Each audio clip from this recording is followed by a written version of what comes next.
last part of today would be our last part of the transport layer, and we'll be taking flow control protocols. I gave an introduction of what basically flow control is, in which the process controls the rate at which the data is transmitted.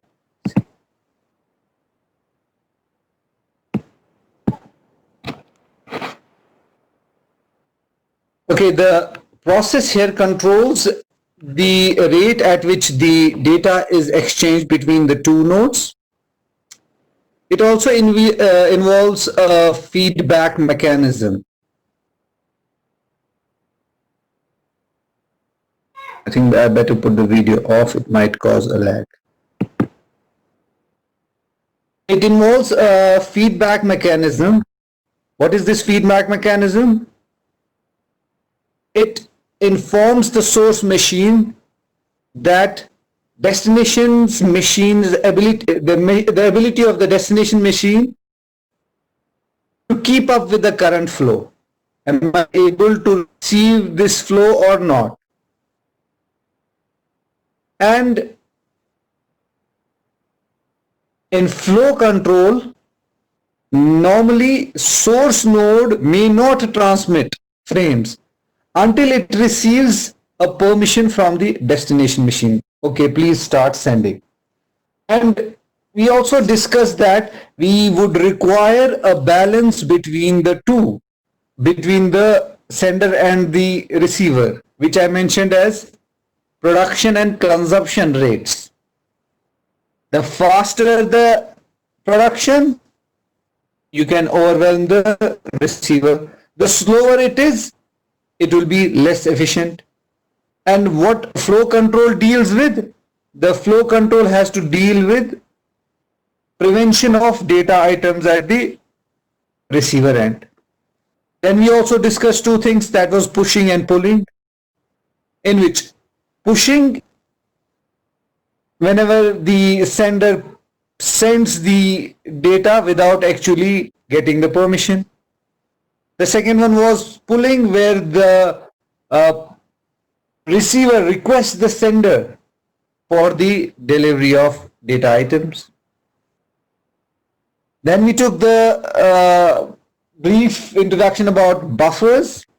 We would require buffers at both ends, the sending end as well as the receiving end. We saw that as well. Now, flow control protocols are divided between two. One is for noisy channels, another is for non. But before that, let me add just one more thing.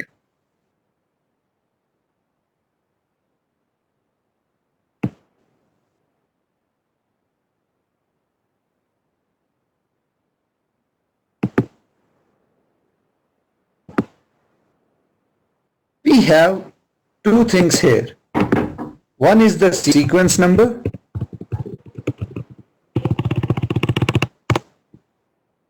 Another is the acknowledgement number.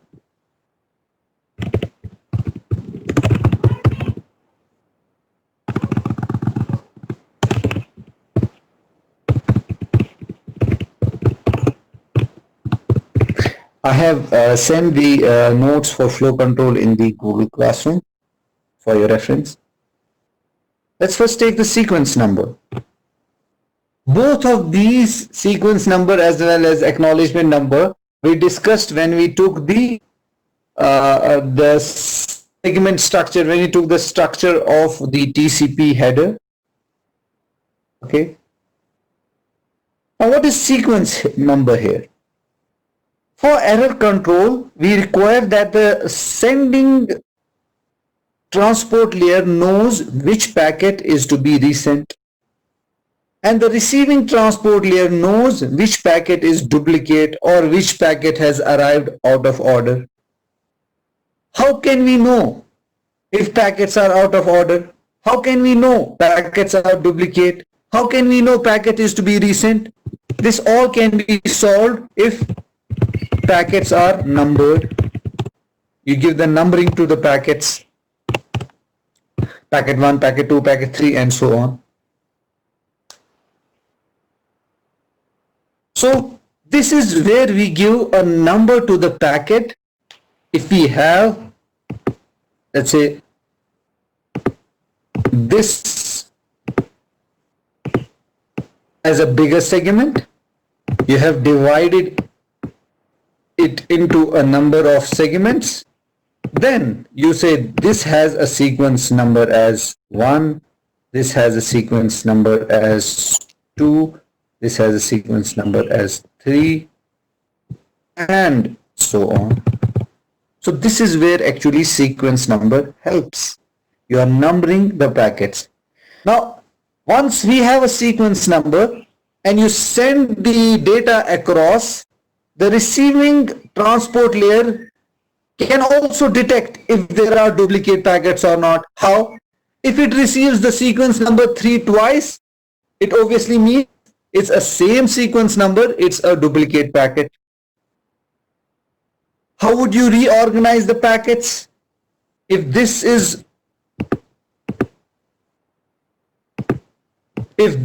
what the source has sent, you would separately get 1, separately get 2, separately get 3. In this case, you would have a numbering in the packet. That is the sequence number. And the receiver at the receiving end would obviously use this sequence number to compile back the message, putting on the first packet first, then the second one, then the third one, and so on. This is how sequence number helps, by changing out of order packets in order using the sequence number. And keep in mind, sequence number packets are numbered sequentially.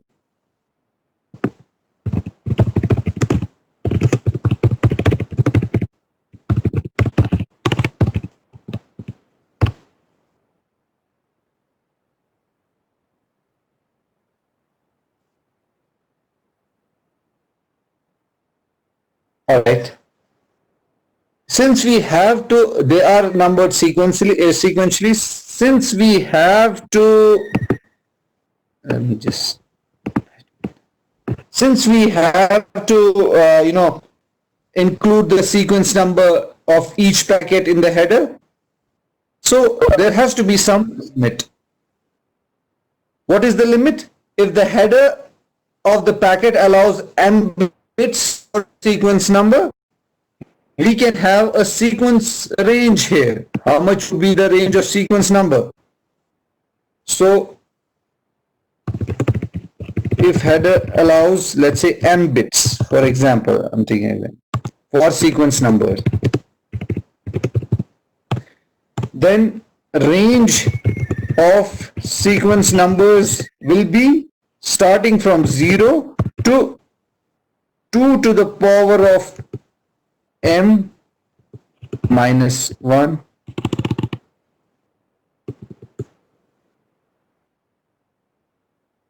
Just try to write m somewhere here.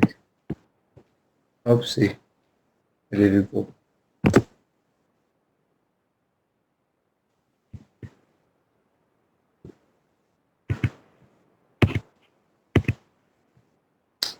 Oops, this is one I was annotating.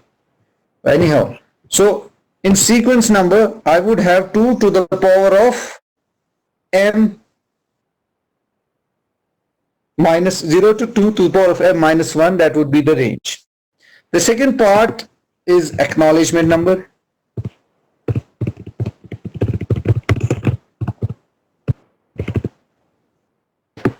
Now, in acknowledgement number, what is this acknowledgement number? When the receiver receives a packet, it sends back a signal, a message to the source that yes, I have received this packet, this specific packet, right? Or a collection of packets. So receiver can send back an acknowledgement for each of a collection of packet that has been arrived safe and sound. What if a packet is discarded? What if a packet is corrupted? The receiver can simply discard it. Once the receiver discards the packet and does not acknowledge this packet, the source within that timeout, after the timeout, would get to know that, okay, destination has not received this packet. Let me resend it, and the source resends the packet. So receiver discards the corrupted packet. The sender can detect the lost packet if it uses a timer. What was the timer? When the packet is sent by the source, the sender starts a timer. If the acknowledgement does not arrive before the timer expires, then the sender would obviously resend the packet. Also, it's not only the corrupted packets that are discarded. I'll say here, corrupted packets are discarded. There is another thing, that is duplicate packets. Duplicate packets are also discarded. Keep that in mind by the receiver. And third thing is out of order packet.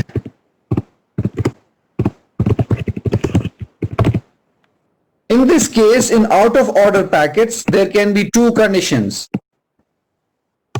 One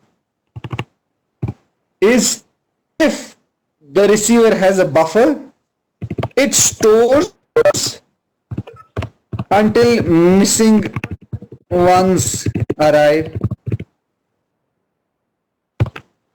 So if we know TCP uses in-order packet delivery, so however, if because of IP, some packets arrive early, some packets arrive late. So just now we took an example of 1, 2, 3 packets. If one arrived first, then 3 arrived.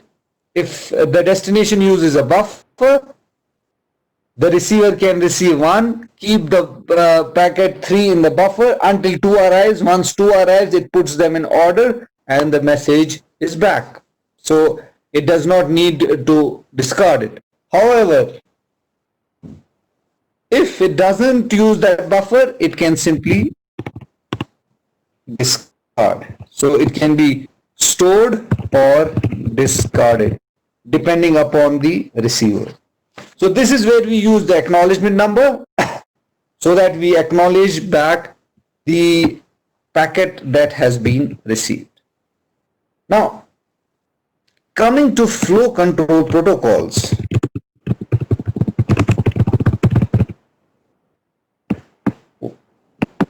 What are flow control protocols? We would require protocols to simply tell the source whether the speed at which you are sending is okay or not. The first one is known as simple protocol.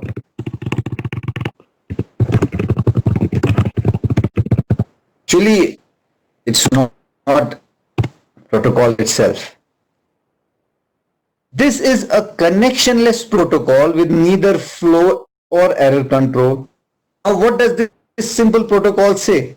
We can assume that the receiver can immediately handle any packet it receives.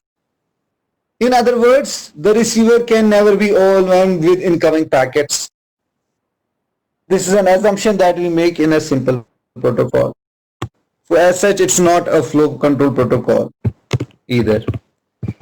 Then we have stop and wait protocol, flow control protocol. So this is the first flow control protocol that we have, what we call as stop and wait. It's a simple protocol in the sense that firstly, it's connection oriented. It has both flow as well as error control.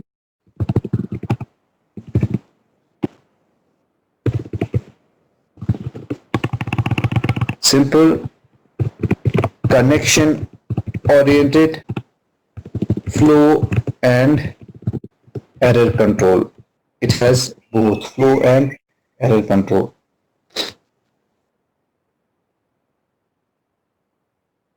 Now, what do we have here? It requires the sender to simply transmit one frame at a time. Let me draw a figure here to understand it.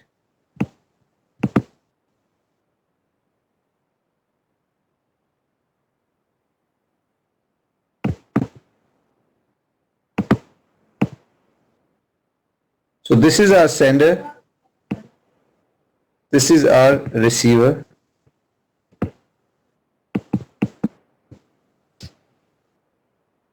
I don't know why it gets lost. Let me just.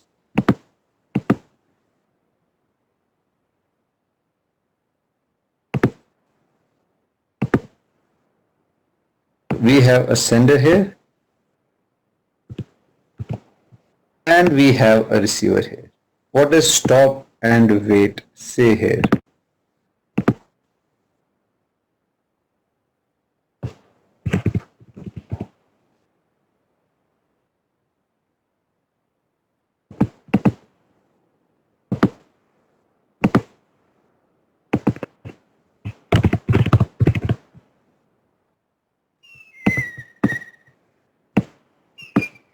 Okay. Now, both sender and receiver use a window. Okay. And what is this window? Window is of size 1. Remember this we took in the format when we saw TCP. There was, let me go back. There was a field. And the name of that field was, this is UDP. I think it may be after it.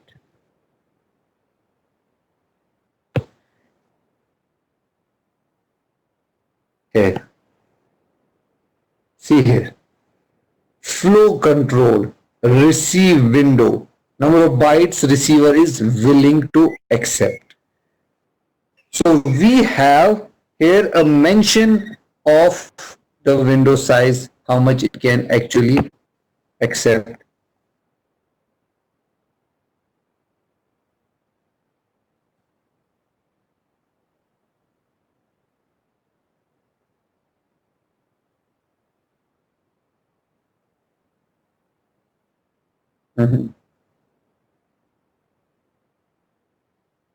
Okay, so where was I? Yeah, here.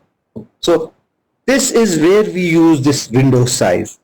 And in stop and wait flow control protocol, we have a window size of 1, which also means that sender sends one packet at a time and waits for the acknowledgement before it starts sending the next packet. When the packet, so if I send a packet here,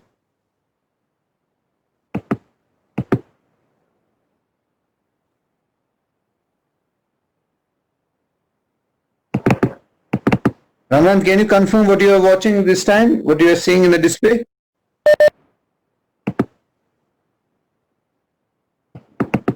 Okay. Why I got some delays here. Let me.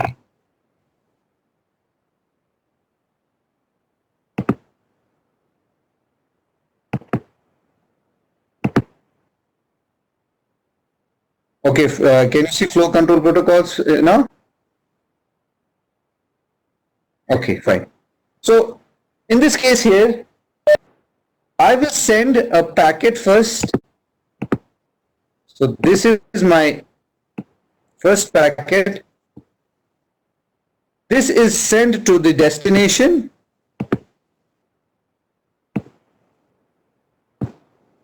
And the receiver receives this packet here. And it starts with the timer What is the timer? Basically, it expects that during that time, it should get a receiver. It should get a reply. So let's say this is the timeout.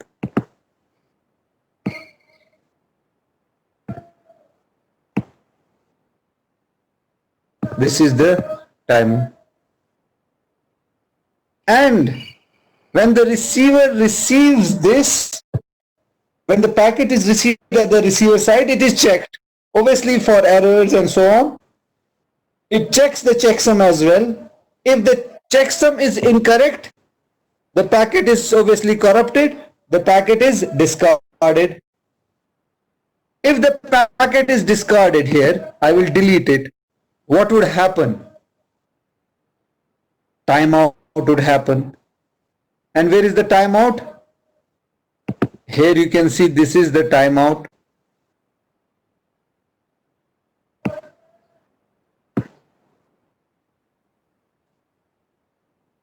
Okay. And if this timeout has happened, what is the sender supposed to do?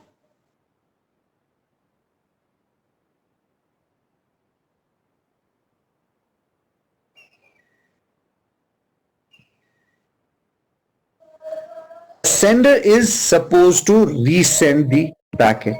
So we will have here the same packet resent in this case. This is the first condition. In second condition, if we normally receive the packet before there was no error within the packet. Before the timer expires, we will get an acknowledgement. We will get an acknowledgement from the receiver. So we have, and I have this here as, let's say,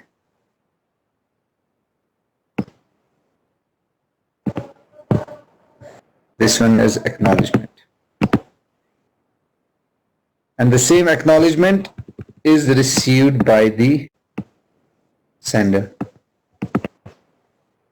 Now, once this acknowledgement has been received, the sender, after receiving it, would prepare the next packet and send the second packet.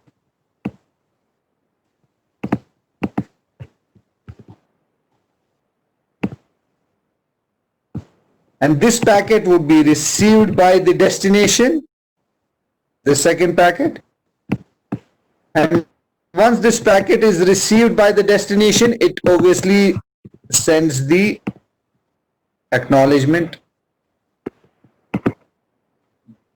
This acknowledgement is again received by the sender, and the sender prepares the third packet, and third packet is sent across. And this is how this stop and wait protocol works. Why we call it as stop and wait? Because it requires the sender to transmit one frame and then wait for the receiver to acknowledge the receipt of that frame. What is an acknowledgement? It's a basic frame. Acknowledgement, the one which I have depicted here as a yellow colored packet, it's a basic frame without any data. And what is the purpose of it? It would have the acknowledgement flag set on in the TCP header. And its purpose is to simply inform the sender that receiver is ready to accept another frame. I have received your previous one. Send me another one. I am ready to accept it. And sender will not send the next frame until it receives an acknowledgement of the previous frame. So to send the next frame, to send the next packet, it has to wait for the previous one. If the receiver does not acknowledgement, so obviously the sender would have to wait for the timeout, then only it would send the next packet. This also means two things. One, that the sender has to wait till acknowledgement is received, and also sender has to keep the copy of the packet that it has sent until it has received the acknowledgement. Why would sender need to keep a copy of the packet until acknowledgement arrives? Because it doesn't know whether it has been safely received or not. Once it receives the acknowledgement, then it can discard the packet because it knows now I have received it. Right?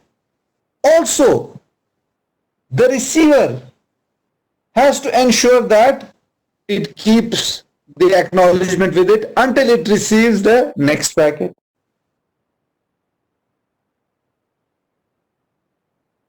Or the receiver can generate a duplicate packet, delete one and send acknowledgement once again.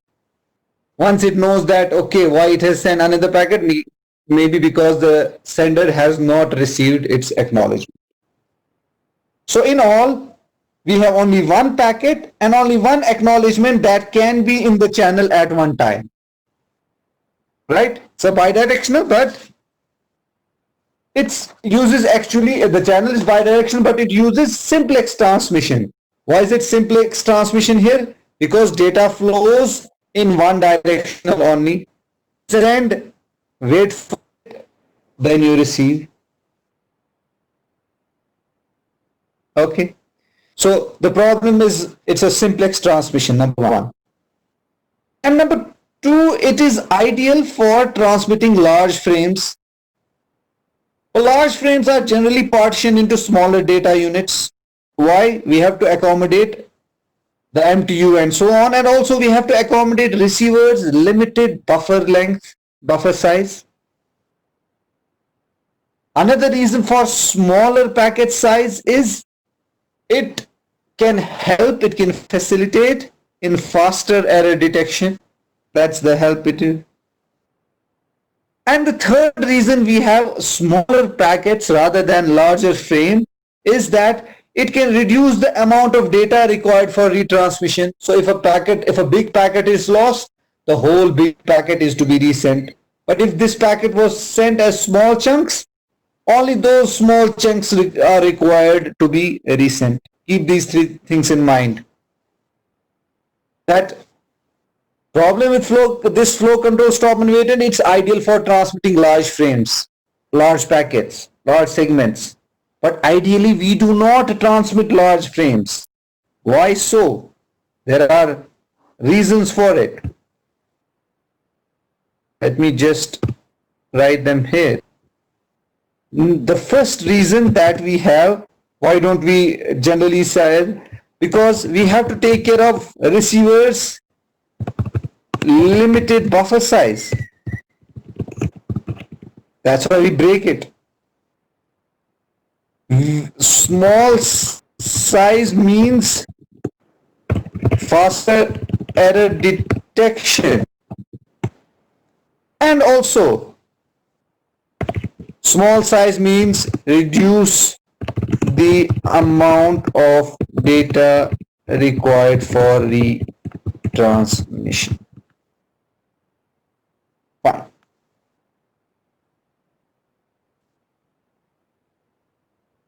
With respect to this control protocol stop and wait, to prevent the duplicate packets, obviously what do? We use sequence numbers and acknowledgement numbers. And how do we number this stop and wait flow control protocol? If our sequence number is X, we only use X plus 1 after that. There is no need for X plus 2, there is no need for X plus 3 and so on. How? Let's take an example. Let's say a sender has sent a sequence. Let's try to understand this. What I meant by, let me just add this here. For sequence number, we have either X and X plus 1. That means it goes as X plus 1, then comes back, X plus 1, then So packet 0, packet 1, packet 0, packet 1, packet 0, packet 1. We do not need to have packet number 3. Sorry, packet number 2. That's x plus 2. 0 and 1 on 0 and 1 on. Why? Let's understand this. Send a packet with a sequence number x.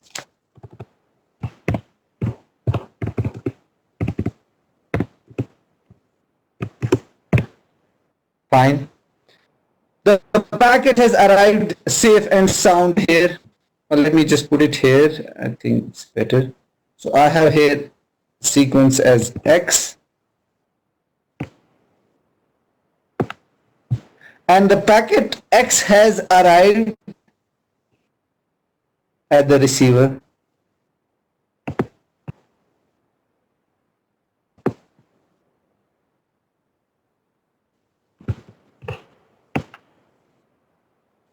Fine, is safe and sound.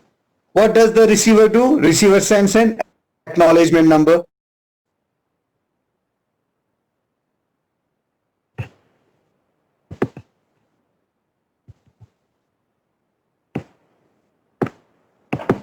So this is an acknowledgement number that we receive for this packet. I'll say ACKX.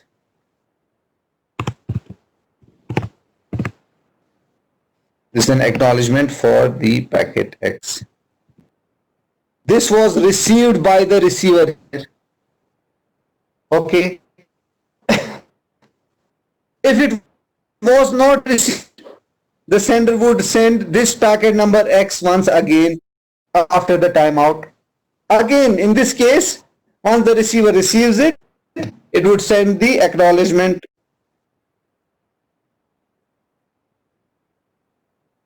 The condition is acknowledgement is corrupted, then again the sender sends it after the timeout. That is kept by the sender until it is safely received by the receiver. X is kept as a duplicate, so duplicate packets are sent, right? Because of the sequence number. And the receiver can recognize that it's a duplicate packet because it expects the next packet to be the next sequence number, that is x plus 1. But packet X was received again, so it's a duplicate one. Thus, you would either require X or you would require X plus 1.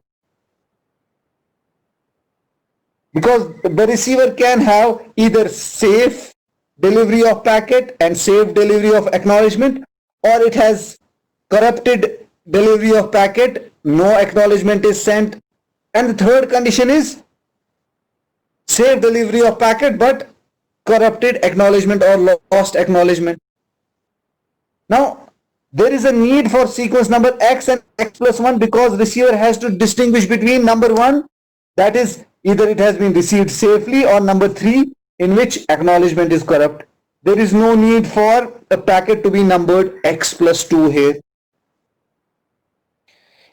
In the first case, the packet can be numbered X again because packet X and X plus 1 are acknowledged. There is no confusion here. X is received, acknowledgement of X is done. X plus 1 is sent, acknowledgement of X plus 1 is sent. Because it's stop and wait, right? Until X plus 1's acknowledgement is received, it will not move to the next packet.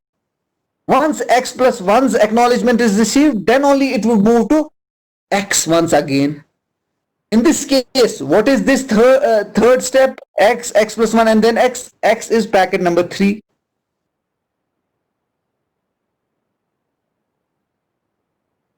Is this clear? This also means that sequence is 0, 1, 0, 1, 0, 1 and so on. So if X is 0, X plus 1 is obviously 1. What would be our sequence number range from? It would range from 0 and 1, 0 and 1 and 0 and 1. This is known as modulo 2 arithmetic. So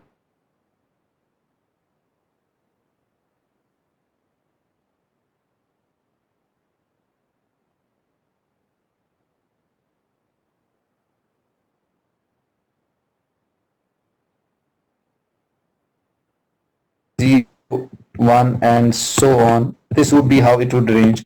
And this is what we have as modulo to arithmetic.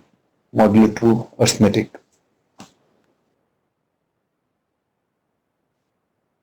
Do you have any questions for this? Any questions? Fine. Another thing,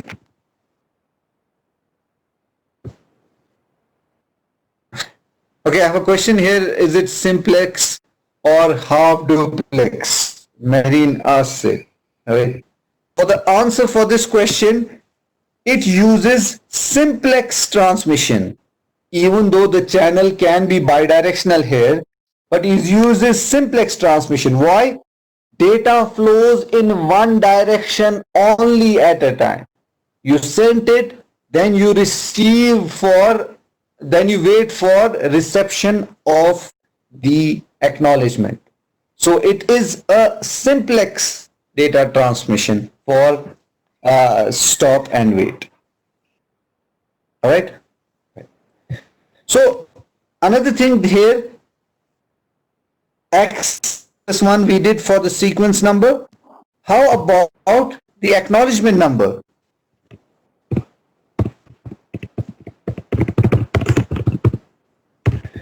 Acknowledgement number for stop and wait always announces the sequence number of the next packet expected to be received. What does this mean? This means packet 0 is, let me go back here, right.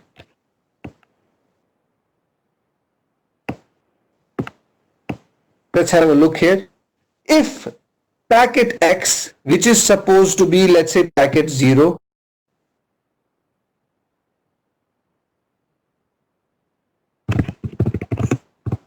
if packet X was the sequence number of it, if it was the packet 0, this packet 0 is received here by the receiver. It arrived safe and sound, error-free. Then the receiver sends an acknowledgement number which is X plus 1.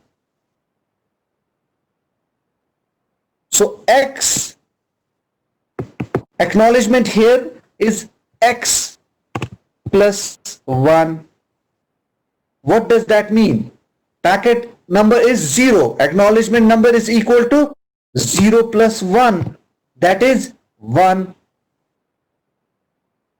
So acknowledgement here is received as X plus 1, which is 1. What does it mean here?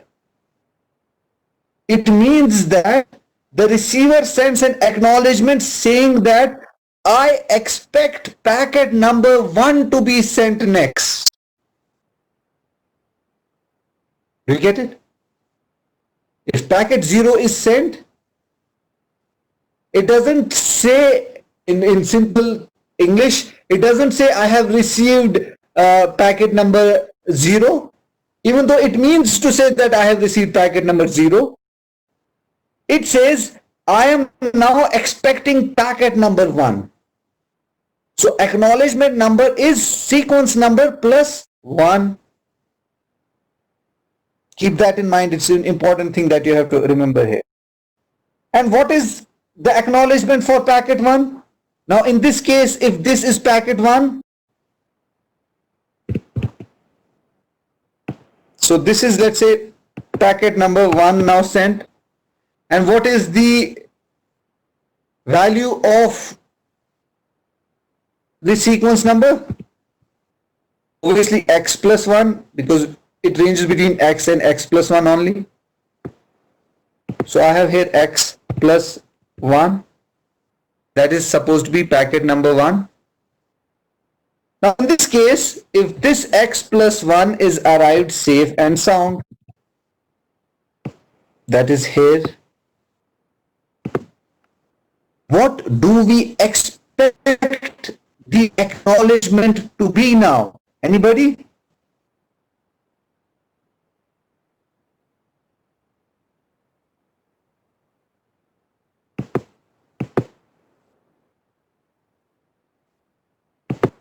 Yes,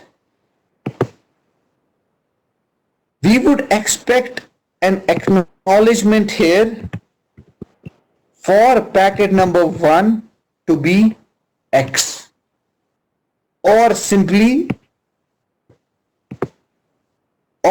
what? I have received packet number X plus 1 and I am expecting packet number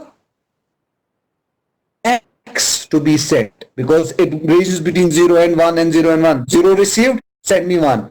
1 received, send me packet number 0 now. So we have a task here which has begun before the previous task has ended, because you are saying that send me the next packet. This is a task which is begun before the previous task and ending. This we call as pipelining. I mentioned here pipelining. We have pipelining here. And what is pipelining here? You start a next process before it's done. But in the case of stop and wait protocol, there is no pipelining as of now. So I will say here, no pipelining. A task often begun before the previous task is ending. And in stop and wait protocol, there is no pipelining because sender must wait for a packet to reach the destination. Be acknowledged, then only the next packet is sent. So we do not see pipelining happening in stop and wait protocol. Is this clear? Do we have any questions?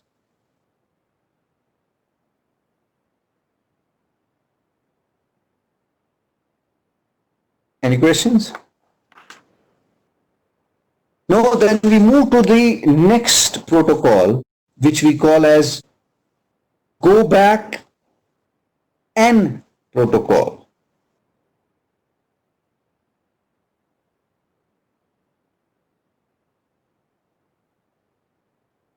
This is the picture which shows the stop and wait protocol. Actually, we just made the figure of the same. You see here RTT. RTT is basically based on the timeout that we have. Here it shows the utilization as well. So I might give you a question, a task, an assignment in which if we have a stop and wait system, I'll give you the bandwidth, I'll give you the round trip time also. You can find the bandwidth delay product, that would be simple. Then I can give you the length of the packet as well. You can give me the utilization of the link.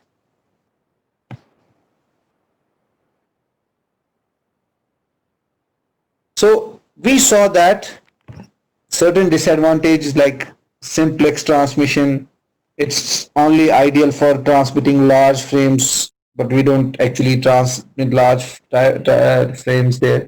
And there is no pipelining in the go back and N protocol. In pipelining, we could send many packets and then we wait for the acknowledgement of packets one by one. So we could have sent range of sequence numbers, and then based on the buffers that we have at the sender and receiver, we could have managed, receiving acknowledgements of 5 packets, 10 packets at one time. But this pipelining is not available in stop and wait. So to improve this, to improve the utilization of the link, to improve the performance of the flow control protocol, we use pipelining. What is this pipelining here?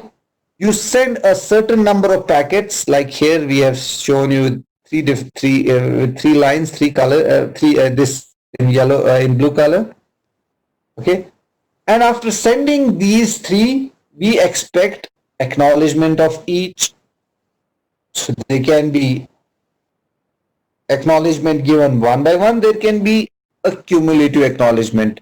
Thus, it would improve the performance by a factor that is given here. Let us understand how this is done. For this, we take an example of back N protocol. This is also known as GBN. So first thing is we want to improve the efficiency of transmission. How do we improve the efficiency of transmission? Obviously, this is basically what we use as pipeline. You fill the pipe. How do you fill the pipe? You push in the multiple packets in the transition, and then the sender would wait for the acknowledgements of these. Rather than giving one file to say Ramanand, I'll give 5 files and I'll expect him to, give acknowledgement of each file separately or cumulatively. Now let's see how this GBN would work.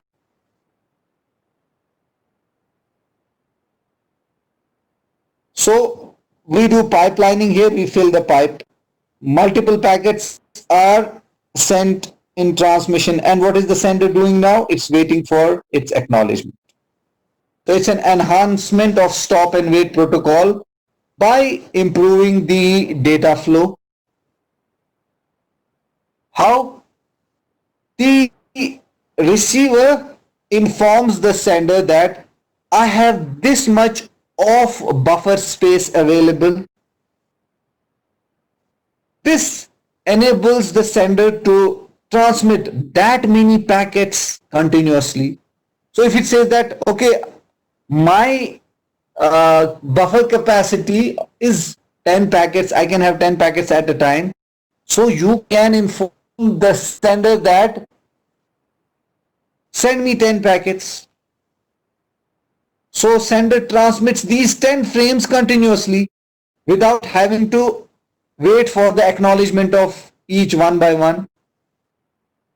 As long as the buffer is not overflowed at the destination, this protocol is fine, because you have already mentioned the 10 packets.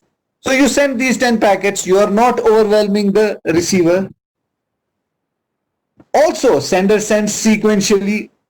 It has a sequence number for each data packet. Sender and receiver, they both maintain information about how many packets have been sent and how many have been received, because both of them have sender buffer, both of them have a receiver buffer. So why do we call it as go back N? Go back N protocol, because sender is allowed to transmit multiple packets when available without waiting for acknowledgement. It is constrained to have no more than a maximum number of unacknowledged packets in the pipeline, which is given by here N, given in the window size. So some maximum allowable number N is there. That's why we call it as go back N. The sender's window of up to N consecutive transmitted but unacknowledged packets. Let's understand it with an example.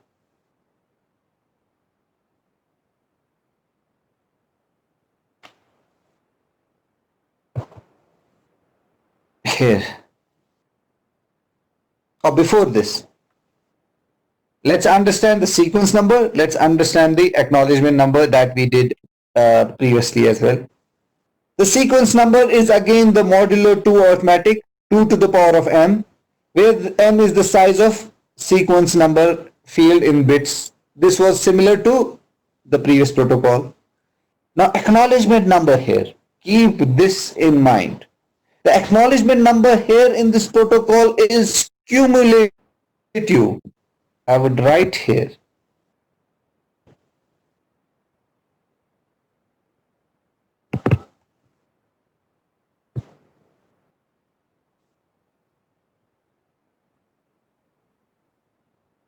That's given here.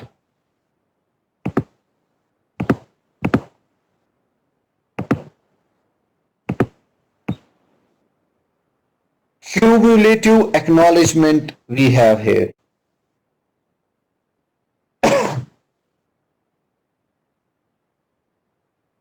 I'll come to this. As of now, remember, acknowledgement number in go back N protocol is cumulative and it defines the sequence number of the next packet expected. For example, if the acknowledgement number is 7, what does it mean? It means two things. First one is cumulative. What is cumulative? It means that all the packets with sequence number up to 6 have arrived. They have arrived safe and sound. And the number 2 is that the receiver is expecting the packet with sequence number as 7. Is this clear? Right here, for example,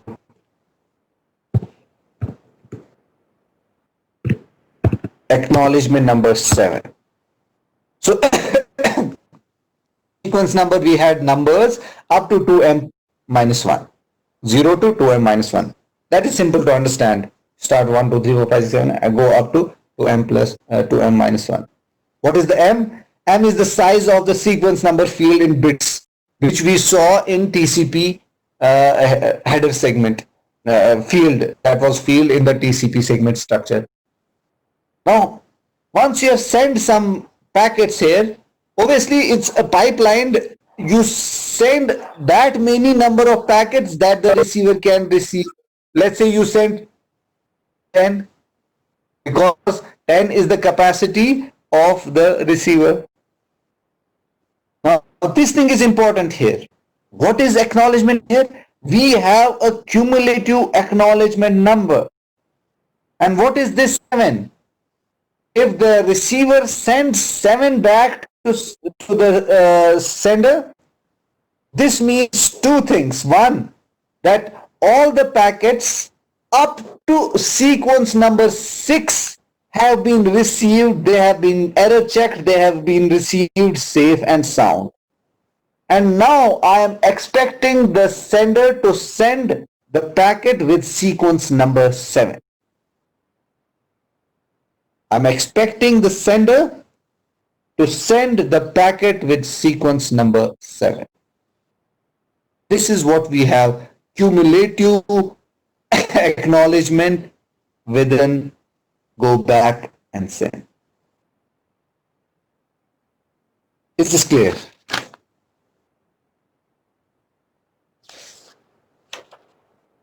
Is this clear? And this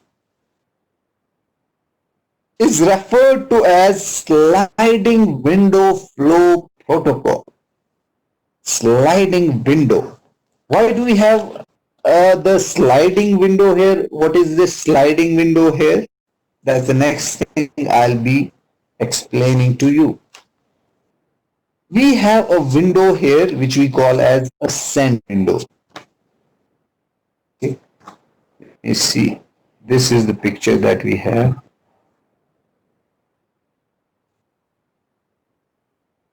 So this go back and is a sliding window protocol. And why do we call it as sliding window? Understand this as a send window. What is send window? It's a sender's window. And what exactly it is? It's an imaginary box covering the sequence numbers of the data packet that can be in transit or that can be sent. So consider this as an imaginary box. So there are different positions within this window. In each window position, some of these sequence numbers define the packets that have been sent. Let me annotate it.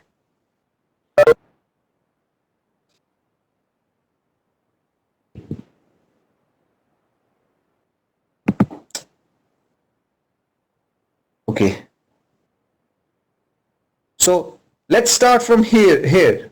This is the start of it. These have been already sent and already acknowledged. The green one means this much of transmission has already been done. Okay, so forget about this green part, it's already covered. Now we have the imaginary window, that is this. The size of this window is n. Those who have been sent an acknowledgement are out of it, which is this part. This is already taken care. Now, since window size is this much, we have some part which cannot be as of now used, all right, not usable. That is this part here which are shown. Forget about this as well. So this is where our window moves as of now. It has moved towards right because the left ones have already been acknowledged. It has been acknowledged. This has been taken care of. Now, within this window, we have certain slots which are given here. Right? They have been sent, but they have not been acknowledged yet.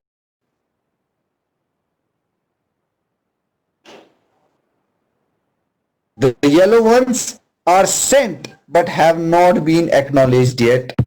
And also we have certain ones here which are not sent yet.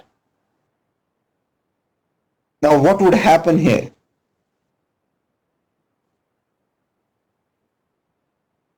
Each window position here has a sequence number defined within it.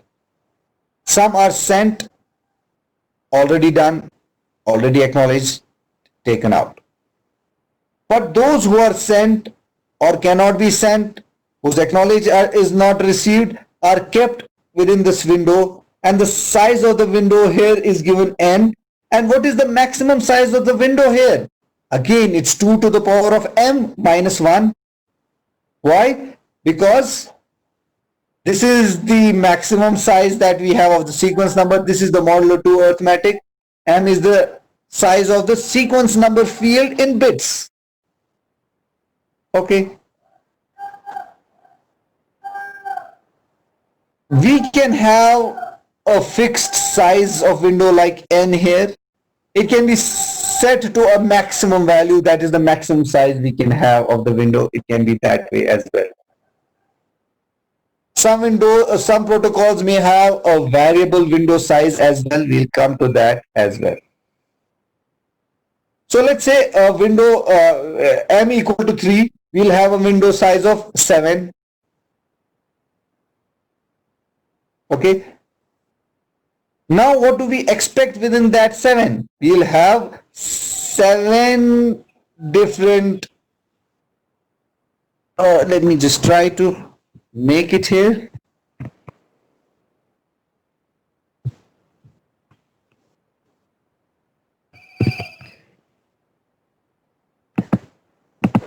Let's try to understand this.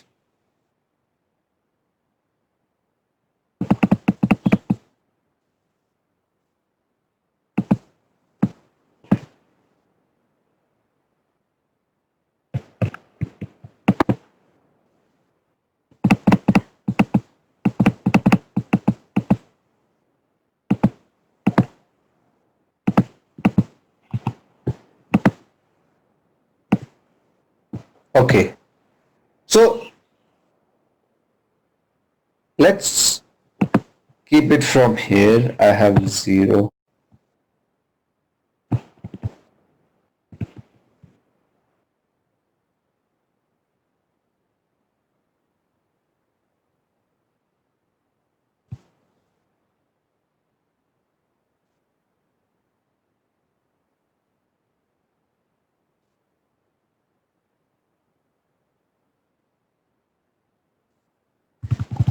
Okay, now in this case, let's try to understand the go back and flow protocol.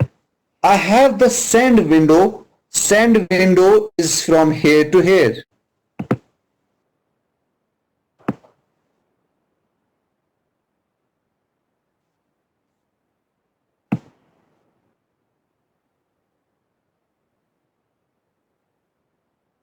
This is my send window.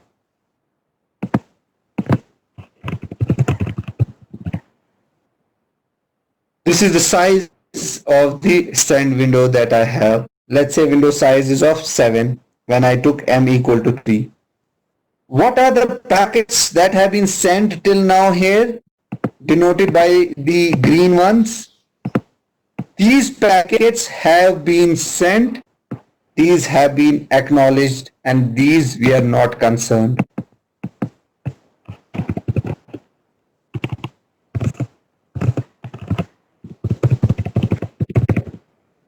Sent and acknowledged. This is fine. Now we are concerned with this send window. What are these on the right? Take these on the right. These cannot be accepted from the process.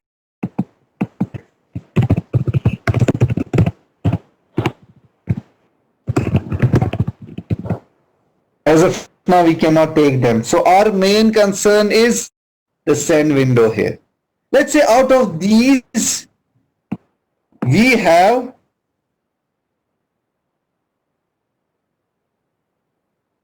say the one we know from 0, 1, 2, and 3, these ones.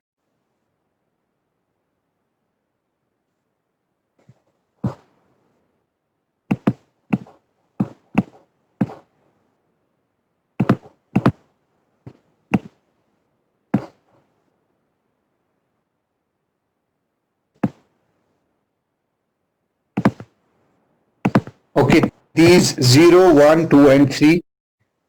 These ones I would name as they are sent but not acknowledged.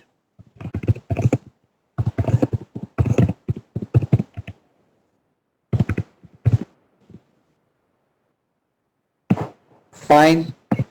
And then I would have some more here. Let me just change the color here.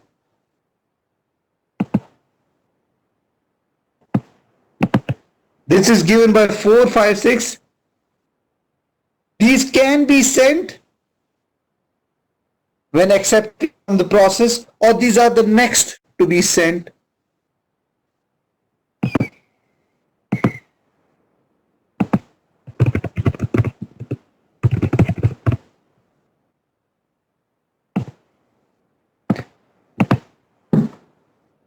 So this is what we have here. Go back and or sliding window. We have a window which moves on next to the right, to the right, and to the right, accepting the new packets. There are different regions within it. The first region that we see is the left of the window. It finds those sequence numbers that is given here 6, 7 belong to the packets that have been sent, that have been already acknowledged. The sender now does not worry about these packets. It does not keep copies of them because they have been already acknowledged. Fine. There is a second region, okay, which is here in orange color. This is given by 0, 1, 2, 3. Now this defines that range of sequence numbers which belongs to the packets that have been sent, but their status is not known yet. So their status is kept unknown. Why? The sender is waiting for their acknowledgement. The sender does not know whether they have been received or they were lost. So this sent but not acknowledgement and not acknowledged, we'll call them as outstanding packets. Then we have the third range. And what is the third range? We have a light blue color. That is for sequence number 4, 5, 6. And what does it define? It defines the range of sequence numbers for packet that can be sent. Okay, but the corresponding data, the data within these packets has not been received from the application layer as yet. So once the application layer sends this data, what would happen? Let's say it sends some more data. In this case, we will change 4 and 5. 4 and 5 would become like this, orange. Sorry.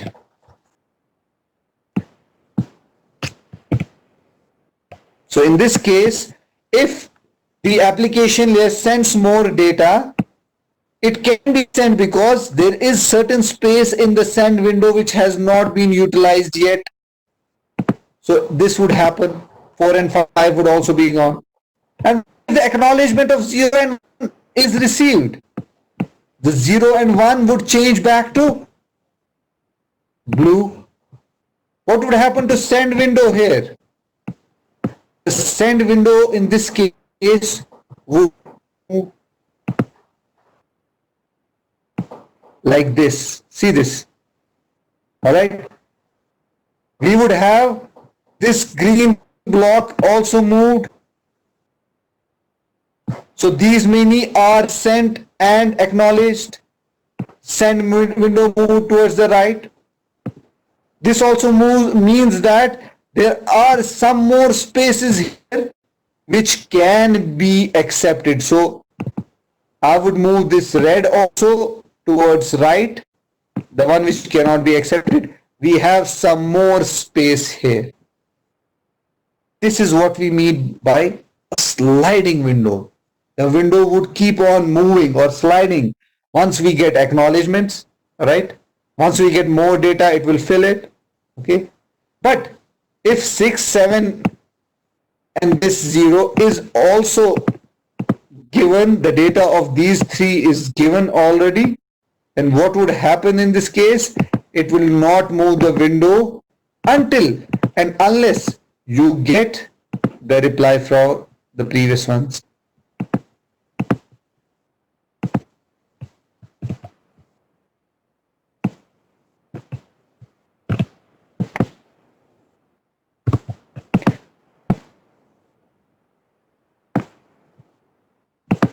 So if this is the situation, means window is full, it is sent but not acknowledged, the window cannot move. It cannot accept more data from the process that is towards the right.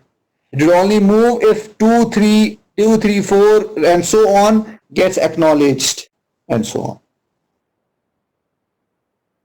Is this clear? Any question till now? Any question about go back and receive?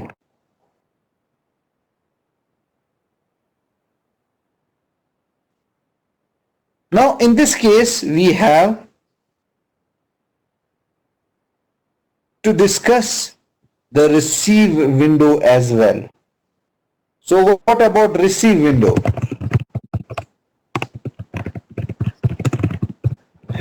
This is sender window, the one which I showed you, send window. We would have a receive window also, and the receive window makes sure that correct data packets are received and the correct acknowledgement are sent. And the receive window would take 2, send back the acknowledgement of 2. It would take 3, send back the acknowledgement of 3. Or it would have a certain number of these and send the acknowledgement of these. The receive window is always size 1.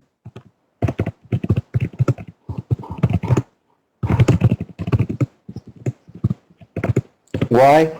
This would mean, for example, the previous one, I am sending back acknowledgement 7. All the packets till 6 have been received. Now we are expecting packet number 7. So the receiver is always looking for the arrival of specific packet once it sends back the acknowledgement. Let us clear this part.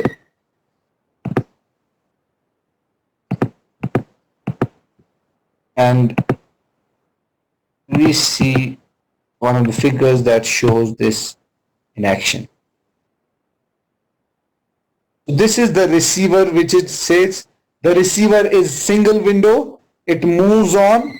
So if as of now it was here, it sent the acknowledgement of whatever was received till here, and it's presently moved to this one.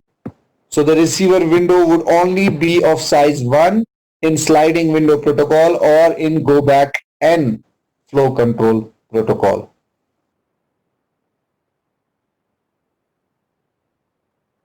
Is this clear? So how this go back N works. The sender window has the window size of N. We are taking an example here in which packets 0, 1, 2 and 3 have been sent. Okay. This is how packet is sent. First 0, receive packet 0, send acknowledgement 0, send packet 1, receive packet 1, send acknowledgement 1. But the difference between the previous one wait protocol that we previously took, the stop and wait, is that we did not wait send 0 and waited for the acknowledgement of 0. Instead, we sent 0, 1, 2, 3 without waiting for the acknowledgement of 0, first, second, first and two. But after packet 0, 1, 2, 3, we did not go beyond because our sender window size is N. We'll only move beyond 3 once we get the acknowledgement of previous ones. In this case, we received 0, sent 0, received 1, sent acknowledgement 1, but 2 was lost. So this is what happens. Now, since packet 0 is received back here, acknowledgement of 0 is received here, this means our window N has some space here, one empty slot here, which is created because we received acknowledgement of 0. In this case, it sends the next packet because we have received one. It sees packet number 4 that is sent here. So receive packet 4, but it discards. Receive packet here 3, discard. Why? Because there was one of the packet that was missing here. It did not receive that in sequence. Then what does it do? It keeps on discarding until it ensures that the packet that was missing was resent. When is that packet resent? After the timeout of 2 happens.